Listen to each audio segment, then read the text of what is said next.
आज से भी अगर मैं स्टार्ट करूँ तो क्या मेरा एमपीपीएससी निकल जाएगा?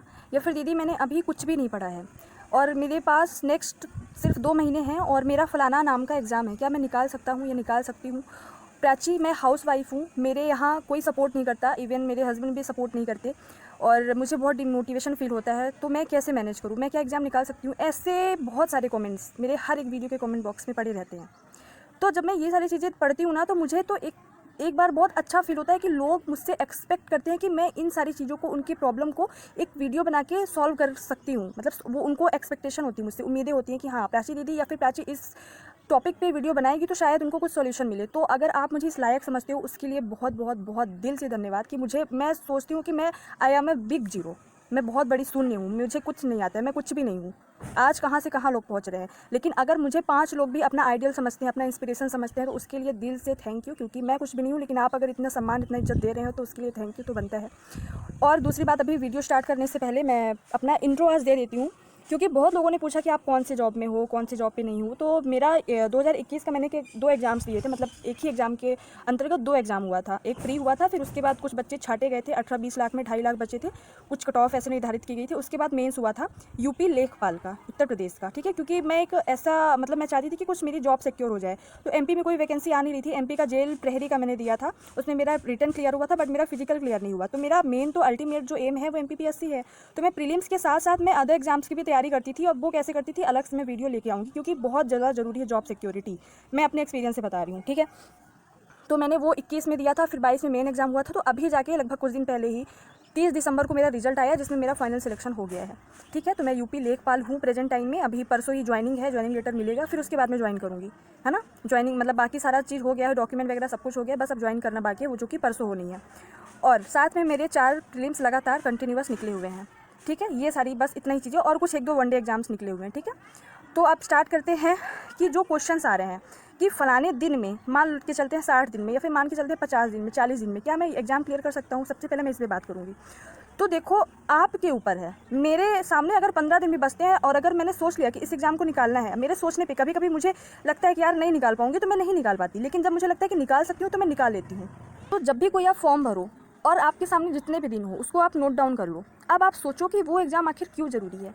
अगर वो एग्ज़ाम आपका क्लियर हो गया तो उससे क्या परिणाम निकलेंगे, क्या होगा, आपके घर वालों के सामने कौन सी खुशी होगी, खुशी के आंसू होंगे या दुख के आंसू होंगे। अगर परिणाम पॉजिटिव आता है तो नो डाउट हमारे आंखों में भी आंसू आ जाते हैं। मैं वो मोमेंट कैप्चर नहीं कर पाई, मेरी मम्मी लिटरली रोने लगी थी। वो मम्मी को देख के मैं इमोशनल हो गई थी। इवन अभी ये बोलते हुए भी थोड़ा सा ऐसा मुझे हो रहा है, मतलब वो मोमेंट जब याद करती हूँ तो मतलब मैं, तो आप वो सारी चीज़ें आप मतलब रिजल्ट को सोच के आप अगर पढ़ाई करोगे, स्टार्ट करोगे कि मेरा परिणाम क्या होना चाहिए, मेरा रिजल्ट क्या होना चाहिए, पॉजिटिव या फिर नेगेटिव, और कितने दिन बचे हैं, इस दिन को मैं कैसे यूटिलाइज़ करूँ कि मेरा परिणाम या फिर मेरा जो एग्ज़ाम का रिजल्ट है वो पॉजिटिव आना चाहिए।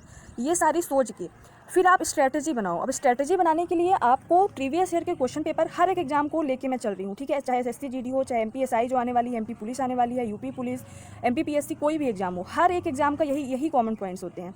तो आप स्ट्रैटेजी अगर बनाओ तो कैसे बनाओ, सबसे पहले ये देखो मेरे पास कितने दिन हैं, ठीक है।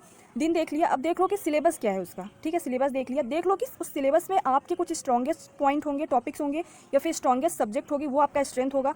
कुछ आपकी वीकनेस होगी, जो जैसे कि मैं बताऊँ तो मुझे मैथ्स में इंटरेस्ट नहीं है, इसलिए मैथ्स मेरी वीकनेस रही है हमेशा से, है ना। क्योंकि मुझे अच्छा नहीं लगता है। मुझसे जीएस चाहे जितना पढ़वा लो तुम 12-12 घंटे, हिस्ट्री जितनी पढ़वा लो, ज्योग्राफी जितनी पढ़वा लो, तो हर एक सिलेबस में, हर एक एग्जाम के सिलेबस में हर एक इंसान की अलग वीकनेस होती है, ठीक है।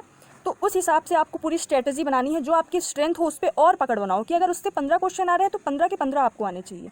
और जो वीकनेस है उस पर आप अलग से टाइम दो कि ठीक है, अगर मेरे इसमें से 15 में से केवल 5 आ रहे हैं तो मुझे ज़्यादा नहीं, 15 में से कम 7 से 8, या हाँ ठीक है 8 क्वेश्चन तक मैं ले जाऊँगी। स्ट्रेंथ को और अच्छा करो और वीकनेस पे भी काम करो कि ताकि कम से कम उसका एटलीस्ट 50 to 60% आप कर पाओ। जब आप शुरुआत करोगे ना, कहते हैं कि कुछ आप चाहो तो पूरी कायनात लग जाती है।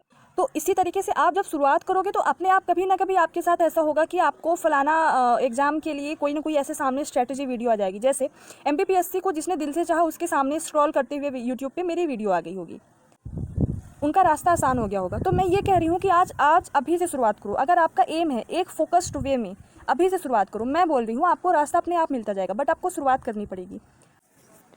मुझे नहीं पता मैं दिख रही हूँ कि नहीं दिख रही हूँ, मेरी ऑडियो ज़रूर आप लोगों तक जारी होगी। मेरा मकसद ये है कि आप लोग आज इस वीडियो से सुन के, इस वीडियो को देख के अभी जो भी जिसका एम है अभी से अभी लग जाओ, क्योंकि मेरे साथ बहुत सारे लोग ऐसे जुड़े हुए हैं जिनको प्रॉपर गाइडेंस या फिर प्रॉपर बातें या फिर ऐसे मतलब उनके पास सारी फैसिलिटीज़ नहीं होती हैं कि वो किसी से, इवन बहुत सारे लोग तो ऐसे भी होते हैं जिनको सारी चीज़ें लोग शेयर भी नहीं कर सकते हैं। हर किसी के साथ होता है, किसी की कोई प्रॉब्लम हो सकती है, किसी की कोई प्रॉब्लम हो सकती है अपनी अपनी। लेकिन मैं आपको बता दूं, पढ़ाई सिर्फ एक ऐसा चीज़ है, पढ़ाई जिसको करके आप हर एक प्रॉब्लम से उबार पा सकते हो, हर एक प्रॉब्लम को आप कम कर सकते हो, उसको ख़त्म कर सकते हो। तो कितनी भी परेशानी में हो, पढ़ाई मत छोड़ना। भले आप 1 घंटे पढ़ो, 2 घंटे पढ़ो, लेकिन डेली पढ़ो। मेरे साथ भी होता है, कभी कभी मैं नहीं पढ़ पाती, पर 1 आध घंटे अगर सुबह उठ के पढ़ लिया 2 घंटे, तो मुझे सुकून रहता है कि चलो 2 घंटे तो पढ़ लिया है।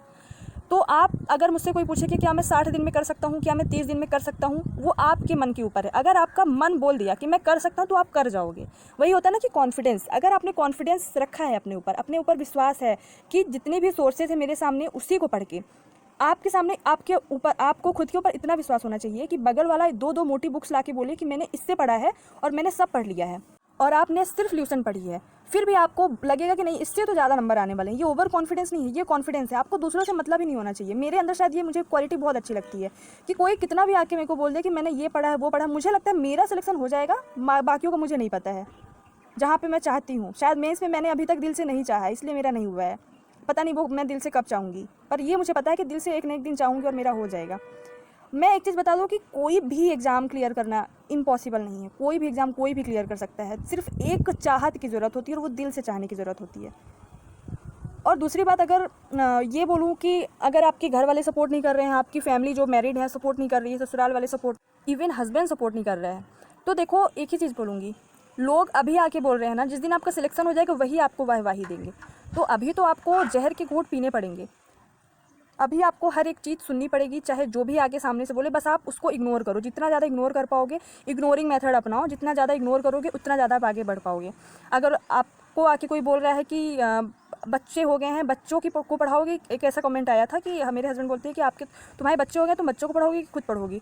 तो आप सुन लो ना, जब वो नहीं रहते हो घर पे तब पढ़ लो 3 घंटे, सुबह थोड़ी सी जल्दी उठ के पढ़ लो। जब आप पढ़ने लगोगे, उनके सामने थोड़ा सा अलग लेवल का मेहनत करने लगोगे, अलग लेवल का डेडिकेशन आपके अंदर दिखने लगेगा, तो यकीन मानो वो भी आपका सपोर्ट करेंगे। आपके अंदर कुछ ऐसा दिखना चाहिए कि लोग सामने वाले आपको समझे, और अगर उसके बाद भी नहीं समझ रहे हैं तो सिर्फ एक मेथड है, इग्नोर करो, फुल्ली इग्नोर करो। जिस दिन आपका सिलेक्शन होगा तो सबसे पहले वही आके कांग्रेट्स बोलेंगे, सबसे ज़्यादा खुशी भी उन्हीं को होगी।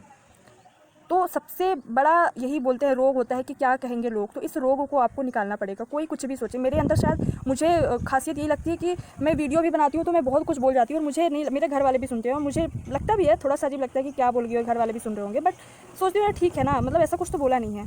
और बाकियों का तो मुझे लगता ही नहीं है, जो आस पड़ोस और बाकी जो भी, कि क्या सोचेंगे, क्या वीडियो बना रही है, कैसे बोल रही है, बाकी नहीं।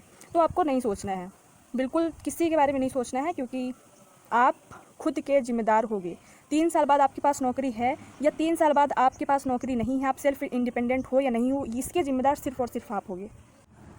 तो आप कुछ भी कर सकते हो, किसी का कीमत सुनो, कुछ भी करने की ज़रूरत नहीं है।